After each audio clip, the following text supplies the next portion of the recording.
Eto na nga mga chong, marami tayong PB updates! Barangay Ginebra kontra Northport Batampier game prediction. Ano nga ba ang mga kinakailangang gawin ng Ginebra para makuha ang panalo? Joshua Munzon ng Northport Batampier may matinding sinabi sa Barangay Ginebra. Ito nga si Joshua Munzon mga chong ay nakapagpakita ng magandang performance sa kanilang last game kontra Blackwater Bossing, kung saan ay nakapagtala nga ito ng 20 points. At noong tanungin nga ito kung ano ang kanyang masasabi sa kanilang makakalaban na Barangay Ginebra, ay kumpiyansa nga daw itong si Joshua Munzon dahil nakuha na nga daw niya ang kanyang rhythm sa paglalaro. Medyo natagalan nga lang daw dahil sa adjustment kung paano ang laro sa PBA. Pabiro pa nitong sinabi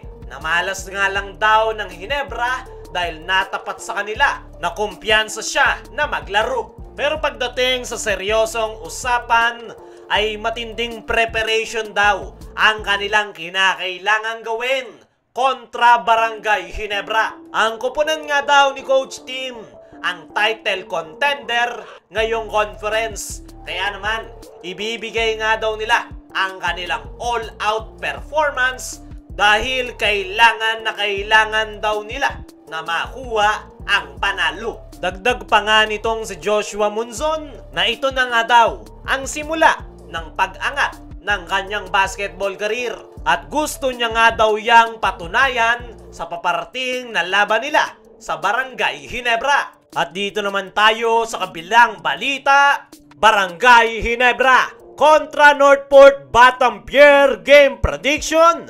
Ano nga ba ang mga kinakailangang gawin ng Ginebra para makuha ang panalo? Ngayong araw nga mga chong ay magtatapat itong Barangay Ginebra at Northport Batampier.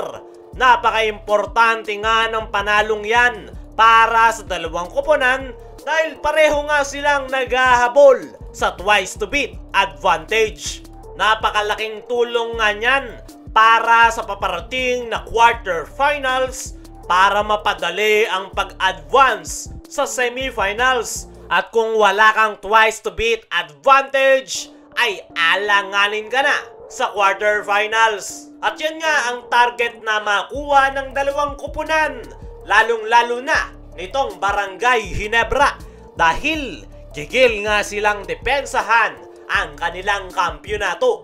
Pero ano nga ba ang mga kinakailangan gawin ng Barangay Ginebra para makuha ang panalo?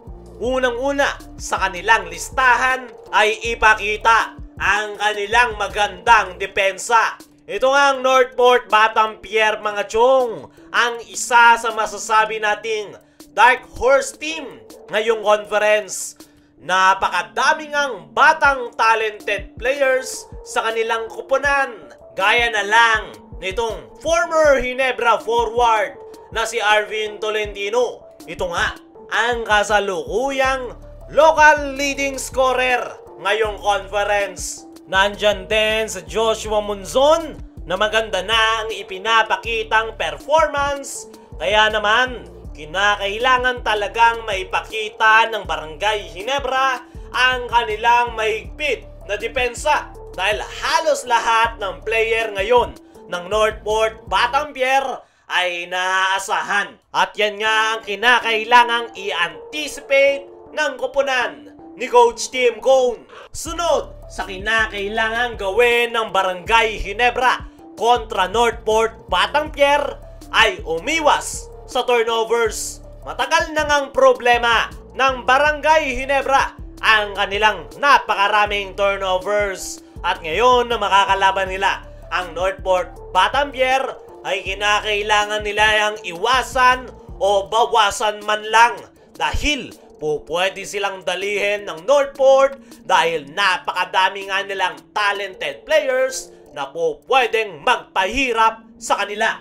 Ang maganda naman sa Barangay Ginebra ay sa kanilang nakalipas na dalawang laro ay kokonting turnovers lang ang kanilang naitala. At yan nga ang kinakailangan nilang ipagpatuloy sa kanilang mga natitirang laro para mas mapalaki ang kanilang tsansa na makuha ang panalo at twice to beat advantage. Sunod sa kinakailangang gawin ng Barangay Ginebra ay magparamdam ang kanilang mga big man. Sa magiging laro ng Barangay Ginebra kontra Northport Batampier ay malaking advantage ng kupunan ni Coach Tim ay ang kanilang mga big man. Kung titingnan nyo yung lineup ng Northport Batampier ay wala nga sila masyadong maasahan sa loob ng painted area.